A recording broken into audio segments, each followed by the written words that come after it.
Rick descended from the second floor into the spacious kitchen and switched on the old yet functional kettle. Many of his acquaintances found this habit amusing. Considering his successful business, he could easily afford a new kettle, or even hire someone to serve him tea in bed. But what could they understand? Rick would never dispose of this old kettle, nor let anyone else touch it. After all, it was a gift from his fiancée, a strange but heartfelt present that she occasionally gave him. Feeling exhausted, he rubbed his temples. Despite just waking up, he felt as if he had been standing all day. Unwanted memories flooded his mind. They were painful, and he wanted to push them away, but they were all he had left. He held on to them like a drowning man clutching at straws. "But why do I need a new kettle?" he asked grumpily back then. "The old one still works. If anything happens, I'll buy a new one myself. Carly, you don't need to give me anything." "Your old one doesn't work very well, it seems to me," she replied with a laugh. "Besides, this one looks much prettier. And about gifts, of course, I don't have to, but I want to." This was always the case. She gave him somewhat practical items, leaving him to wonder why. Was she embarrassed by the income disparity? Or did she not want to appear materialistic? However, Rick would never entertain such thoughts, as he clearly saw Carly's genuine love for him. Powerful and sincere, just as he loved her.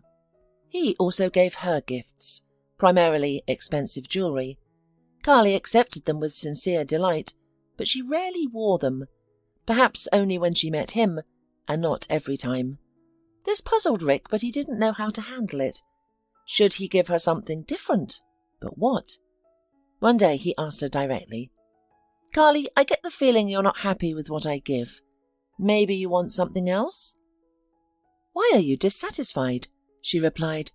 "They're very nice." "Then why do you wear them so infrequently?" "I'm not sure," Carly said, wrinkling her nose. "I guess I'm just not used to them." "You'll have to get used to it," Rick said with a smile. However, apart from these small misunderstandings, their relationship was going just fine. They understood each other from half a word, and it was not just a beautiful expression, but their objective reality. At times, a single glance was all they needed to comprehend each other's thoughts. This level of understanding started from their first meeting. Carly stood at the station, pale and bewildered. People bustled around her, wrapped up in their own worlds. They passed by the forlorn girl, not out of indifference, but because she was not in the habit of expressing her emotions. Rick was in a foul mood that day. He had been conducting important negotiations outside the city and was on his way back when his car broke down unexpectedly. He called a repair crew, but he didn't have the opportunity to wait for them, let alone for them to fix everything. His next meeting was scheduled to start in just over an hour. He tried to hail a cab, but to no avail. There were no available cars nearby. Rick called several other companies, but the result was always the same. Either there were no cars nearby, or all the drivers were booked for the next few hours. He couldn't understand this sudden rush. It was the middle of the workday, a time when cab drivers usually lacked customers. Nevertheless, he needed to find a solution quickly. Upon reflection, he realized he had only one option: to take public transportation, specifically the fastest train. With a heavy sigh, he left his car for servicing and headed towards the nearest train station. His luck continued, as not all trains stopped at this station, but one was due in 5 minutes. If he had spent more time with his car, he would have missed it, with the next train only due in 3 hours. Rick walked up the platform and began to pace impatiently. He could already see his train in the distance. It looked tiny, like a toy, but with each moment it grew larger and more substantial. The loud horn, a signal of its impending arrival, was already audible. And then Rick momentarily glanced away from the train, his heart seeming to stutter and then race. He was certain He had never seen such a beautiful, yet sad girl. Almost unconsciously he approached her. "What's wrong?" "What makes you say that?" She lifted her gaze to meet his. There were no tears, but her eyes held a profound sadness, even despair, as if she wanted to ask for help but didn't dare. In an unexpected impulse, Rick took her hand. She didn't pull away, yet she didn't respond. Her hand hung limply in his. "I can tell by your eyes," he said, "and your posture. I'm sorry, but you seem troubled. May I help you?" "Unless you possess the art of teleportation," she replied sadly. "Alas, I don't.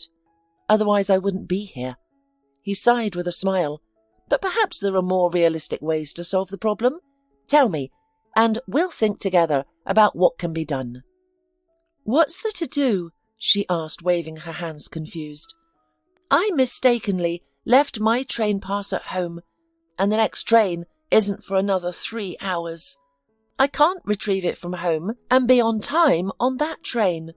If I'm late for work, I'll be fired. The pass was in my wallet, so I can't even buy a single ticket." The girl looked at him, perplexed and possibly judgmental.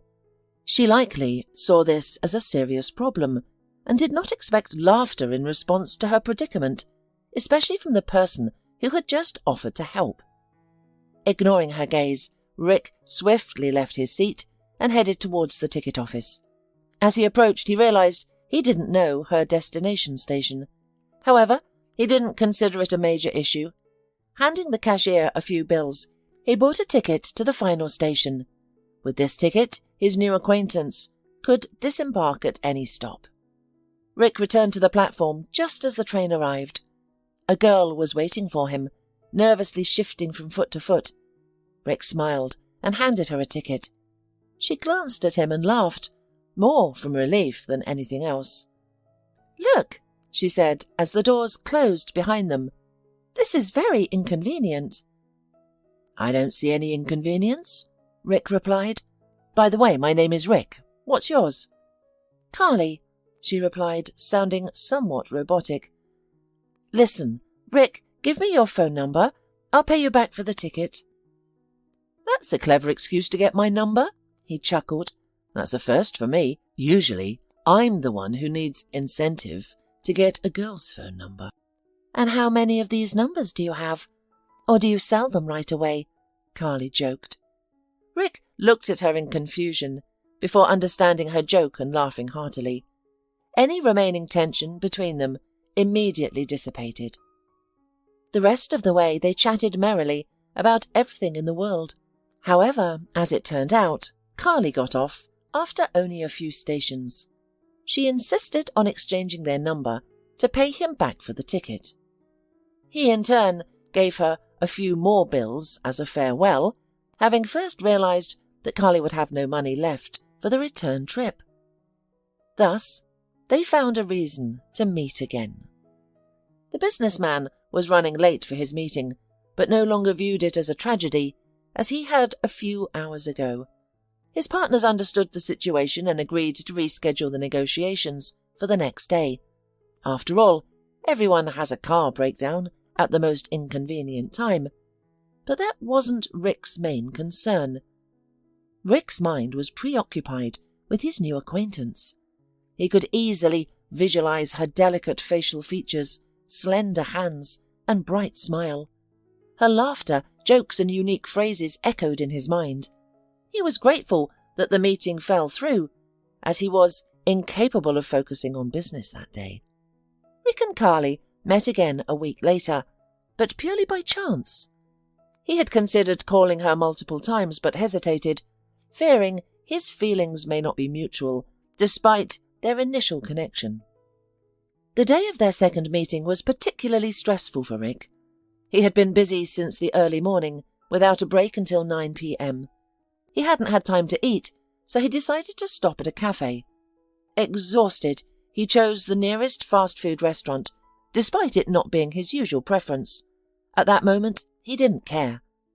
Selecting a few appetizing dishes, Rick found an empty corner table and began eating.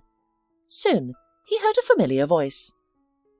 "Would you mind if I joined you?" Surprised, Rick looked up to see Carly beside his table, holding a tray and smiling. He stood, took her tray, placed it on the table, and pulled out a chair for her. She sat. "I never expected to see you here," Carly stated. "It must be fate," Rick responded, grinning. "I don't frequent trains, and I don't frequent eating in such places. What brings you? I thought city trips weren't your thing." "You're right," she agreed, "but work sometimes demands it."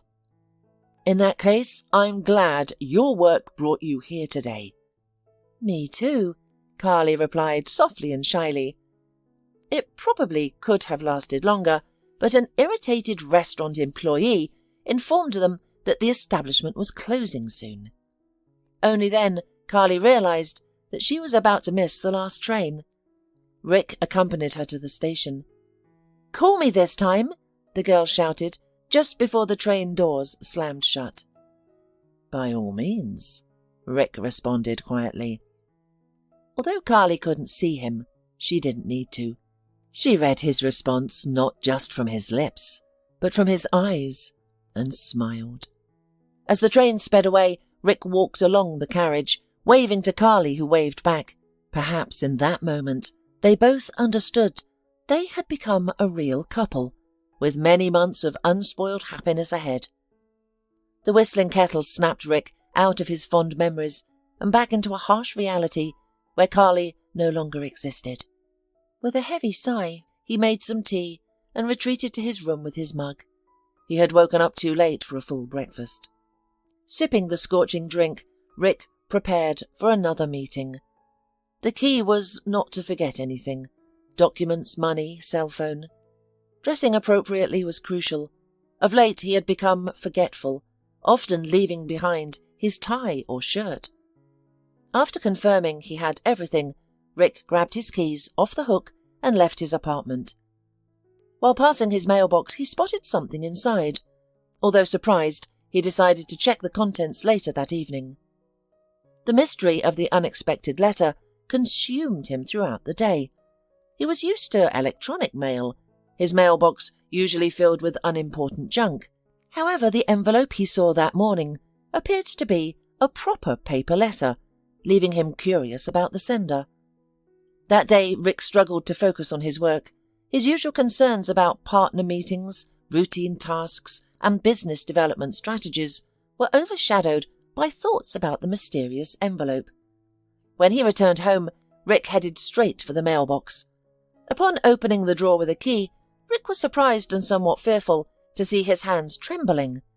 After finally managing to unlock it, he pulled out a thick white envelope. He was utterly stunned to see the signature. "To Favorite Tiger, from a Panda." How could this be? He spent a few seconds staring at the inscription, unable to look away.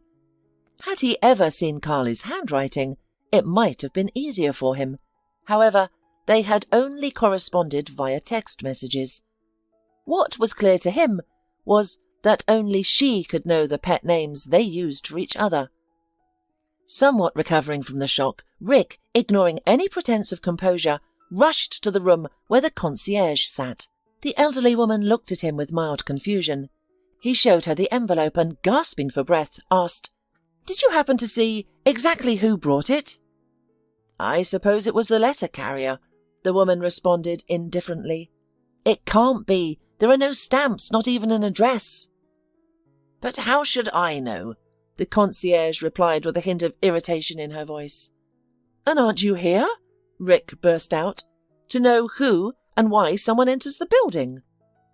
"Do you think I'm not human or something?" the indignant woman retorted. "Am I not allowed to eat or use the restroom? If someone entered the building, they must have had the keys or knew the code. It must be theirs. Don't get so excited. With security like this, strangers could have done whatever they wanted." Rick snorted and left, having the last word. As he rode the elevator, he felt resentment. This feeling overwhelmed him so much that he temporarily forgot about the envelope. The building was supposed to be elite, with 2-story apartments, but instead of professional security guards, there was a bored retiree who was neglecting her duties. But this feeling of resentment only lasted until his eyes fell on the inscription again. His heart yearned, wishing to believe that it was indeed written by Carly, though his mind protested that it was impossible. Rick couldn't find any other hints, no matter how meticulously he examined the envelope. He was too terrified to open it. He vividly recalled the day he came back from an extended business trip overseas. Rick was thrilled, eager to share his happiness with Carly. The deal that prompted his trip had been successful, better than he had anticipated. His months away from home were not in vain. However, his only desire, at that moment, was to see his girlfriend as soon as possible. No, his fiancée, to be accurate. He had proposed to her just before he left, and their wedding was to occur soon after his return. Without even stopping by his apartment for a change and a shower, he headed straight to the village where Carly lived. Rick knocked on her door for a while, but received no answer, which surprised him. Usually at this time Carly would be home. However, he didn't see any reason to be concerned. Perhaps she had gone to the store or was occupied elsewhere. Regretfully, he took out his cell phone because he had hoped to surprise her by showing up unannounced. He called Carly, but her phone was unreachable. This was alarming now. As far as Rick knew, she never turned her phone off and always monitored the battery level just in case. She wouldn't want to be unavailable if something happened to her or her loved ones. Growing more worried, Rick knocked on the door again, this time more forcefully. Still no one answered, and he could hear no movement within the house. On a whim, he tried the doorknob. It was locked. At this moment, an irritated voice rang out. "Well, why are you barging in? No one's there." Rick turned to find an elderly woman watching him from the road. Judging by the large bag she carried, she was returning from the store and had been observing his unsuccessful attempts to enter Carly's house for a while. "Carly's gone out, hasn't she? Do you know when she'll be back?" Rick asked. The woman's face darkened. "Don't you know anything?" she queried with a sympathetic tone. "What should I know?" "She's dead," the woman replied. "She caught pneumonia. She thought it was just a cold and tried treating it with tea and raspberries. By the time she realized it was serious, it was too late. There was nothing doctors could do." "But I spoke to her on the phone just the day before yesterday. She was coughing, but she said it wasn't serious. Just 2 days ago, she thought it was nothing serious, but it happened last night." "Is someone arranging the funeral, or—" Rick trailed off, unsure how to finish his sentence. He was struggling to grasp the reality of the situation. Young people don't just die suddenly like this. It can't be. He thought perhaps the elderly woman was mistaken. Carly must be alive and well. Maybe she had just gone somewhere. "As far as I know, Carly is an orphan, so ask her friend Natalie. She lives 2 houses down, in the one with the red roof," the woman explained. Rick sank to the ground, overwhelmed. Everything started to make sense. Carly was indeed an orphan, and had only one friend from her time in the orphanage, who lived in that very house. There were too many coincidences to keep believing that the old woman was confused. "Hey, don't die here yourself. There's no help around here," the elderly woman fretted. No, I'm all right," Rick mumbled weakly. "Ah, I see the kind of all right you are. What was our Carly to you? A girlfriend?" "She was my fiancée," replied Rick, vaguely conscious of his words. "I left for 2 months for work, and we were meant to marry on my return. I just came back and went straight to her. I wanted to surprise her." Then Rick slowly got up from the ground, and without dusting his expensive suit, he marched towards the friend's house. He needed to uncover the truth. Part of him still harboured hope that this was a massive misunderstanding, and Carly was alive and well. This time, his knock was promptly answered. Natalie, Carly's friend from the orphanage, stood at the door. She scrutinized Rick and asked with a touch of accusation, "So, you've finally arrived. Where were you when Carly needed help?" Rick crinkled his nose. He had never favoured this woman, and didn't comprehend what Carly found in her. Nevertheless, the two were inseparable, and of course he never dictated who his fiancée could and couldn't be friends with. "Is it true?" he asked. Secretly, Rick was hoping she would say, "Of course not." He wanted her to tell him that Carly was actually okay, and that she was now in a hospital under the care of specialists recovering. "Yes," Natalie said. "Carly is really dead." God! Tears welled up in Rick's eyes involuntarily. "Can I do something to help? With the funeral? Or... "No," Natalie interrupted, slamming the door in his face. She was firm in her decision. Rick was not allowed to help with the funeral arrangements, not even financially. As a result, Carly was buried in the cheapest and most unsightly coffin. The ceremony, in the man's opinion, turned out to be too modest and somewhat stilted, obviously unworthy of the memory of his late bride, but he was unable to influence it. About what happened next, Rick preferred not to remember at all. He plunged into the abyss of despair, unbearable pain, and, like many other unfortunate people, tried to find relief from suffering in alcohol. He drank terribly, almost uncontrollably, completely neglected the business, and seriously thought about leaving this world. But, as luck would have it, he quickly realized that none of this would give him the desired relief, and certainly will not return his beloved.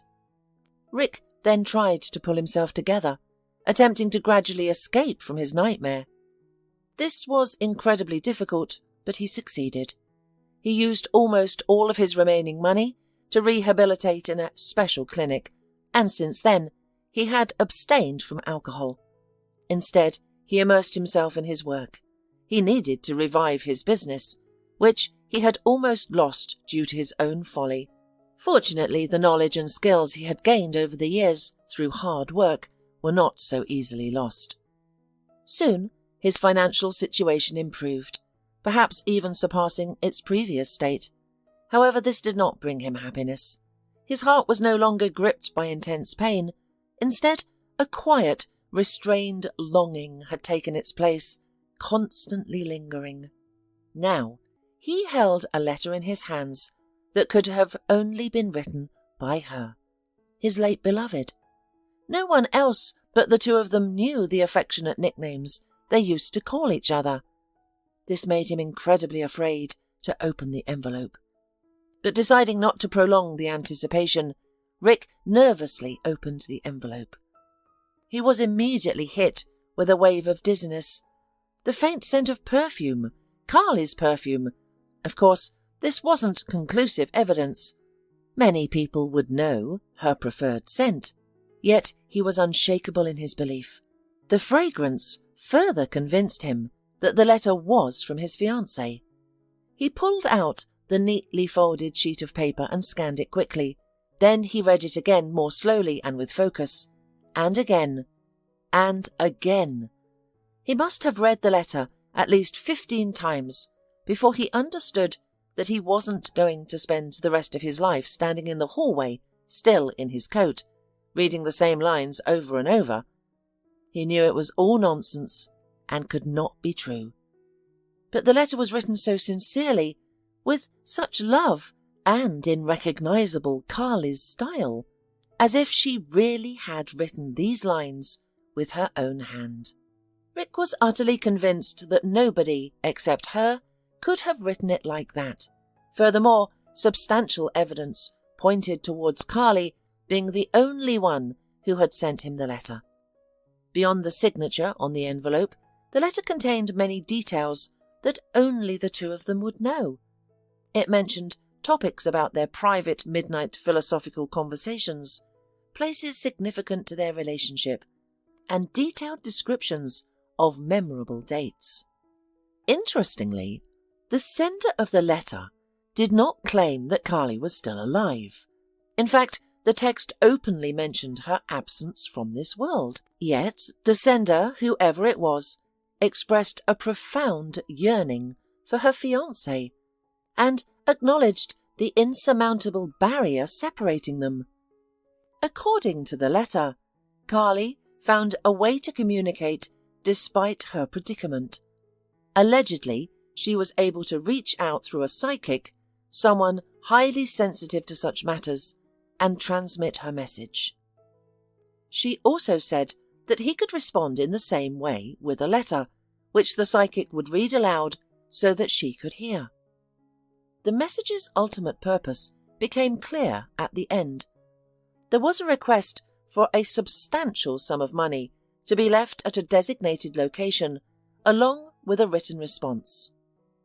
The reason for the money was not specified, but it was suggested that Psychic had serious personal problems that could only be addressed with this financial aid.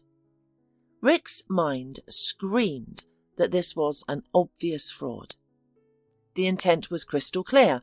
Someone was trying to extract money from a wealthy businessman, exploiting his love story. Of course, uncovering the specifics mentioned in the letter wouldn't be straightforward, but that didn't mean it was impossible, right? Rick was torn between his heart's desire and reason. He had never wanted anything more passionately than to believe that Carly had reached out to him from the other world. She had always been persistent, and although the sum of money was significant, it was affordable for him. After much deliberation, he decided to follow his heart. In response to the letter, Rick wrote a heartfelt message to his beloved, unbothered by the idea of a stranger reading it. He enclosed the requested money and left it in the agreed location. However, he included a bit of trickery suggested by his rational side. In his letter, he asked several deeply personal questions, and in certain parts, he intentionally misstated the facts. Details about their meetings, conversational topics, or who defended which stance in an argument. While this couldn't confirm the author's identity, it could potentially disprove it. Rick started visiting the designated drop-off location regularly. After a few days, the envelope with the letter and money disappeared. He was confident that the envelope had reached its intended recipient, given the location's obscurity. Rick eagerly waited for a response to his letter. He considered the possibility that, after receiving the payment, the self-proclaimed psychic might disappear. However, he also couldn't dismiss the chance of her returning, which he secretly hoped for. Regardless of whether it was a scam, he just wanted to continue receiving the hopeful letters. It took at least a month before the next message arrived. Rick started to think that perhaps nothing more would happen. Maybe the scam artist had achieved her goal and saw no reason to push her luck further. Or perhaps his trick with the questions in the letter had worked. However, one day he found another envelope in his mailbox, strikingly similar to the previous one. As before, the concierge claimed to have seen or heard nothing. But now, this didn't irritate Rick as much. He was more eager to dive into reading the letter. The letter didn't disappoint him. Carly confirmed that the money had been received and warmly thanked him for sending it. She also detected all the traps set in the message, answering all the questions accurately and pointing out the inconsistencies. She even scolded him for his lack of trust. This was what made him suspicious. Carly's challenging upbringing in an orphanage left an indelible mark on her, leading to a general sense of suspicion and mistrust. Suspicious was her second nature. However, she only let her guard down once when she met Rick. Therefore, given her nature, she likely wasn't surprised when he wanted to verify the authenticity of her letter. These letters each ending with a barely noticeable request for money, started to ask for larger amounts each time. This time the letter ended with another unobtrusive request for some amount of money for the psychic, and this time the figure was even larger than last time. Despite Rick being able to afford it, he became increasingly uneasy. He resolved to uncover the sender's identity. Rick wrote another letter, enclosed the money, and took it to the specified place. This time quite different, at the opposite end of the city from the first. Just like the previous time, he hid the envelope and money well to ensure that only the intended recipient would find them. This was in the hands of not only the mysterious sender, but also Rick himself. After all, the one who gets the money will definitely be the person he is looking for. No one else would think to dig under the bushes, searching for the hidden hatch, surrounded by haphazardly strewn boards. Rick Main's worry was time. Previously, it took the letter writer several days to find the envelope.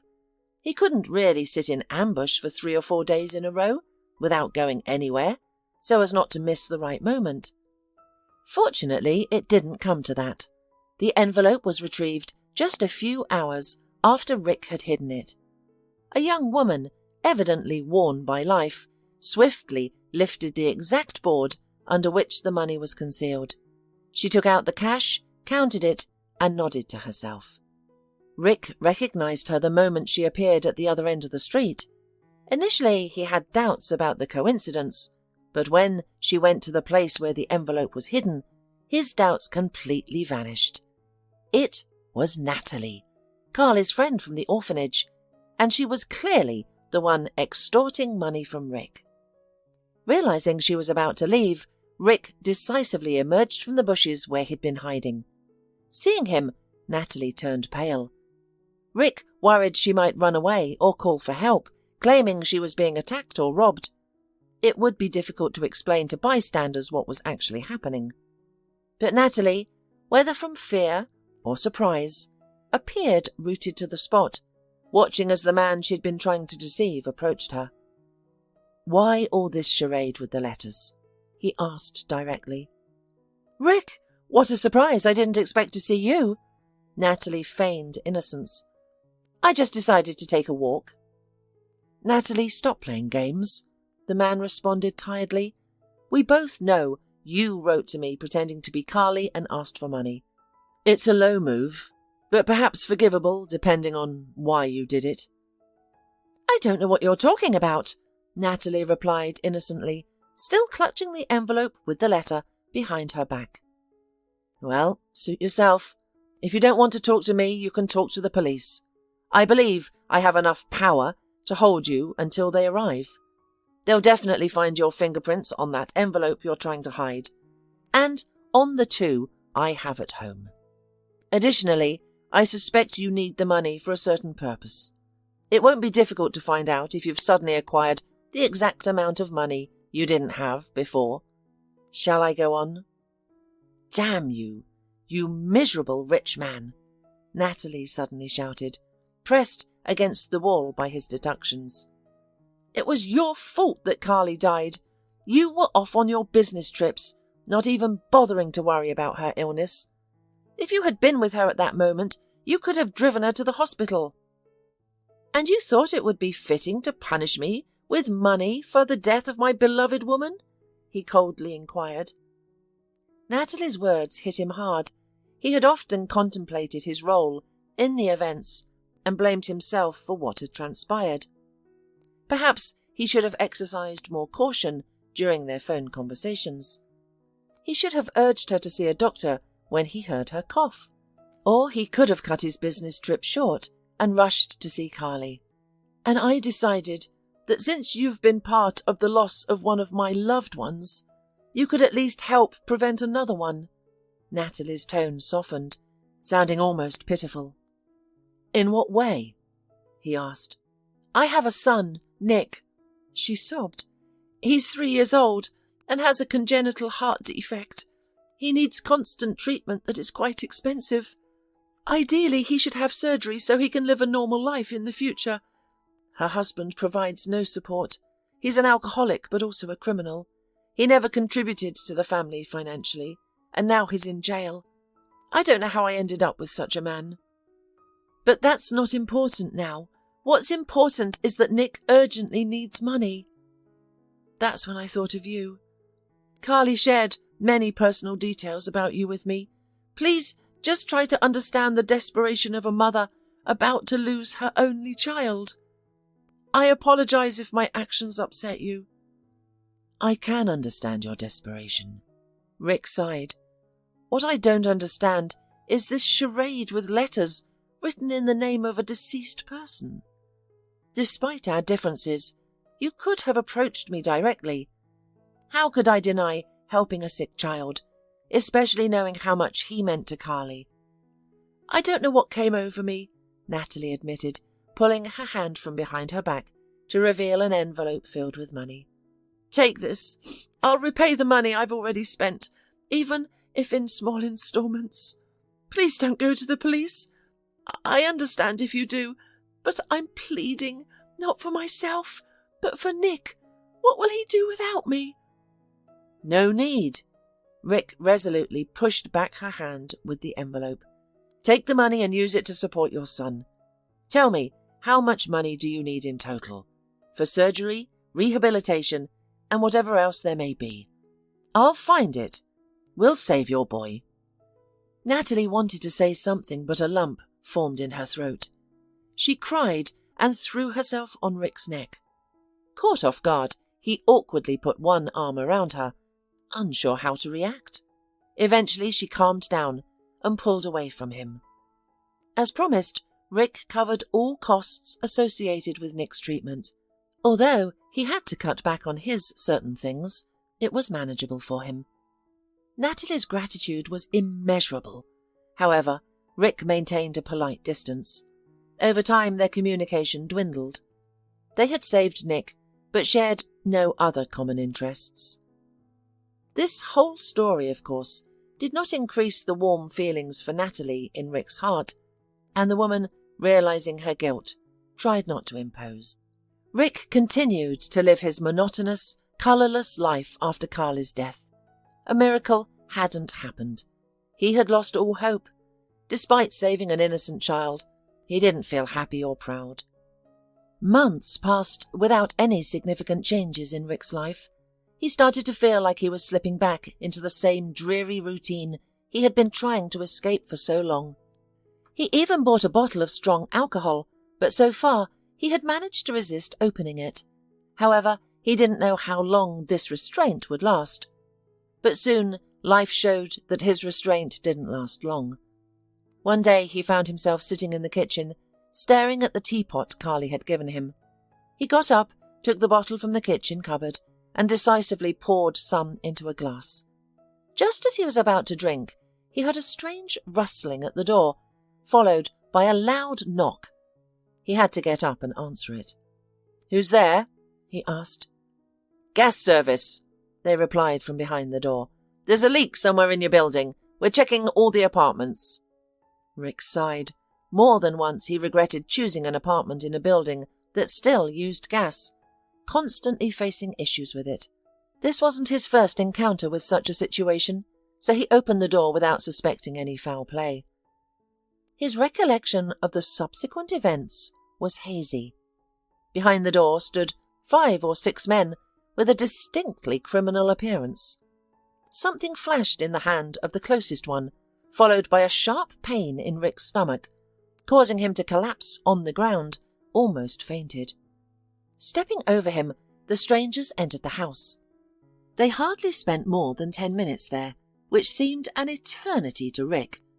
After taking all the valuable things they could carry, they approached him again. Rick felt another attack of pain. Someone must have kicked him with a heavy boot. He didn't know where he found the strength to grit his teeth and remain silent. The only thing clear to him was that his silence was the key to his survival. He needed the thugs to think he was dead. And then a sudden thought occurred in Rick's mind. Just 15 minutes prior, he was indifferent about his own life. He had thought he wanted to die. But now he realized with clarity, no, I'm not ready for that. and clung desperately to life. "I think he's dead," a gruff voice from above him said. "That's great. Let's get out of here," replied a second voice, which belonged to someone who referred to himself as the gasman. They left. Meanwhile, Rick laid on the floor, contemplating his next move. Unsure how much time had passed since he'd been wounded, he knew he had to reach a phone and call an ambulance. As he lost consciousness multiple times, he tried to make sense of his fragmented reality. He crawled. When he awoke, he was in a hospital. His stomach ached, but overall he felt much improved compared to when he'd been struggling to reach the phone. His effort must have been successful, considering he was still alive.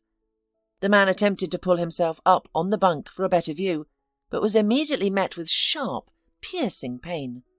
"Don't move," a quiet male voice commanded. "You've survived a major surgery.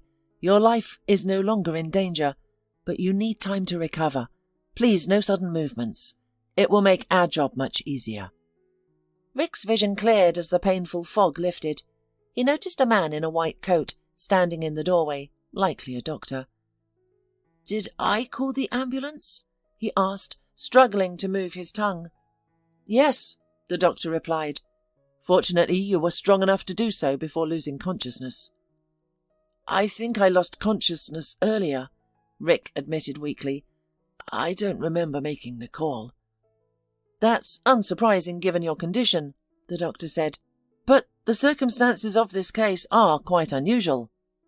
"What do you mean?" "You see, something peculiar happened. A couple of hours after you were admitted, a man arrived. He looked like a gangster, the type you can identify just by their appearance. He persistently inquired about your condition, which was quite suspicious given your circumstances.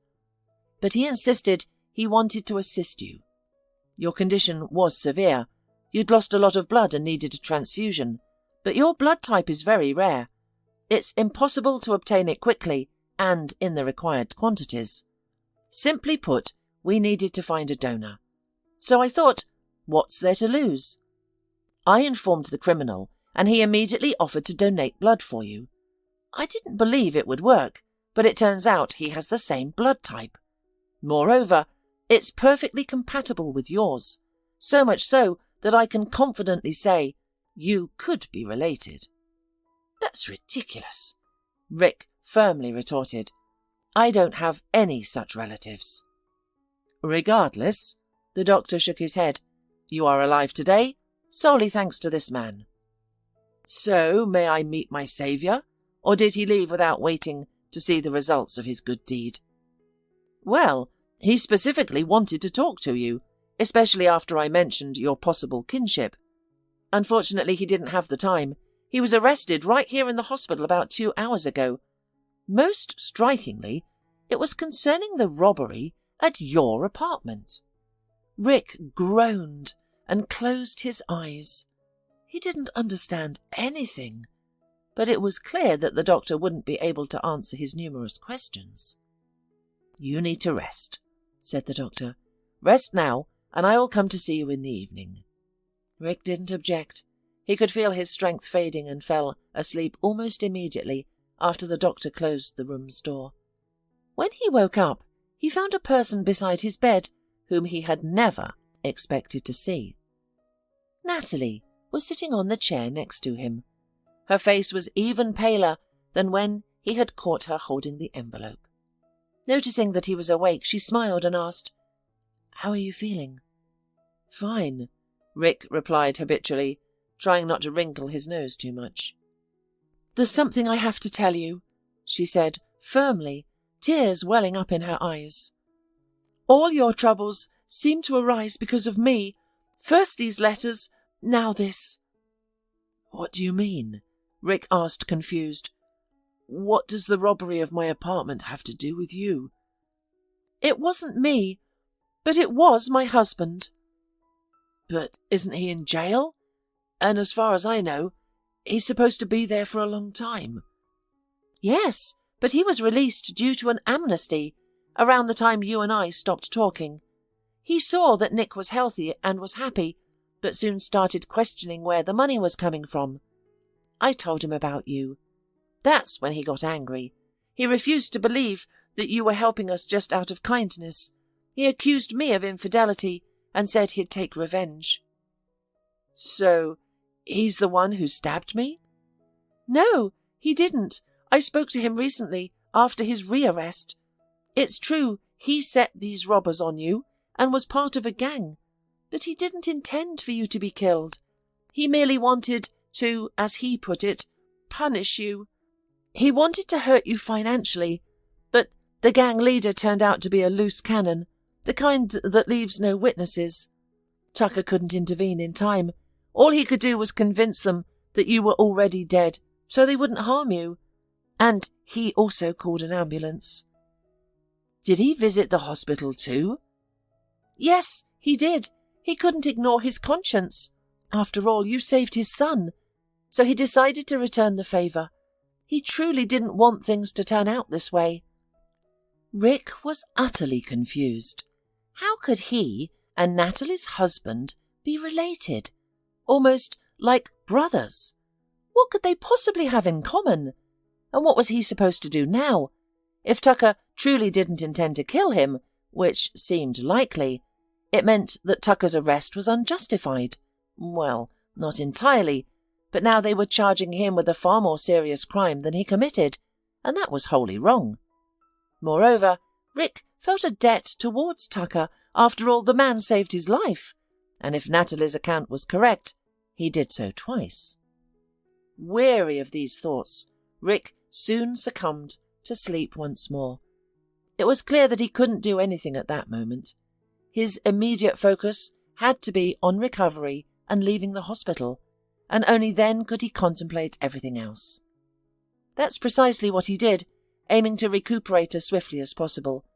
He didn't decline any medication and diligently adhered to all the doctor's instructions. His efforts paid off. Rick's health improved rapidly, allowing him to leave the hospital in 2 months, instead of the 6 initially predicted by the doctor.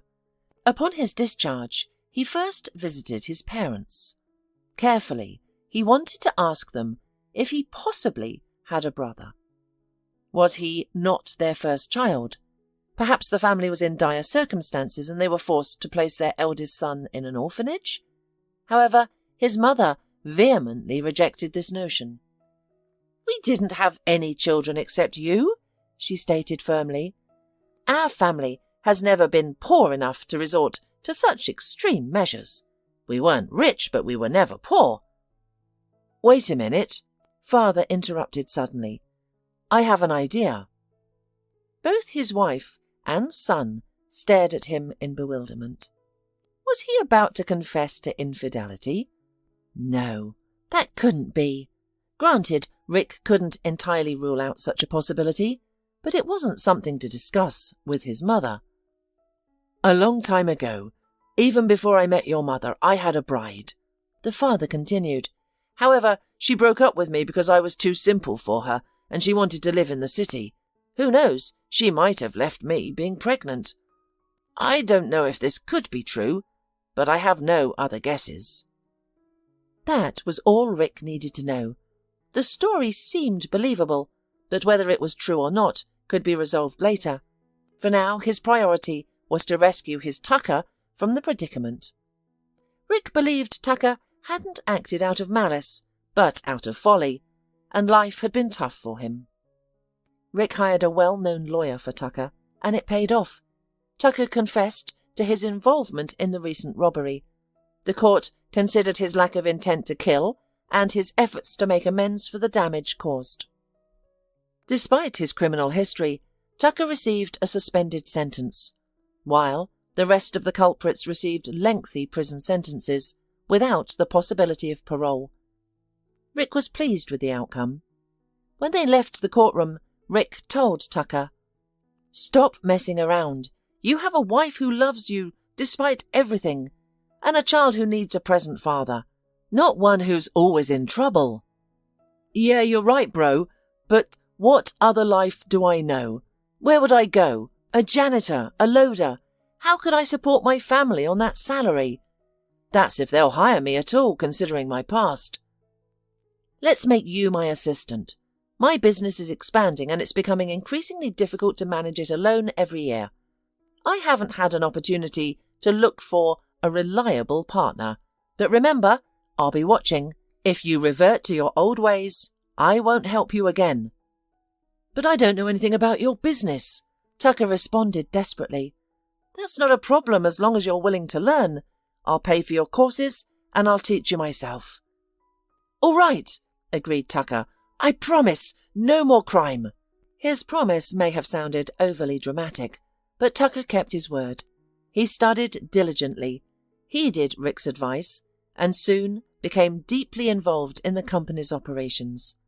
As a result, the company began to grow at a much faster rate, which delighted its owner. As for Natalie, Rick was right. She truly loved her husband, despite his past, and was overjoyed that he had finally decided to turn his life around. Soon, they moved into a larger apartment and enrolled Nick in a good kindergarten. Their family, having overcome all obstacles, became strong and happy. Once, they visited Tucker's mother, and she revealed that Rick's father had been right in his assumptions. Yes, I was foolish and naive. I was seduced by the artificial glitter of the city. Life punished me, and I realized that not all that glitters is gold. Forgive me, son. I understand, Tucker replied. Regardless, you gave me everything you could.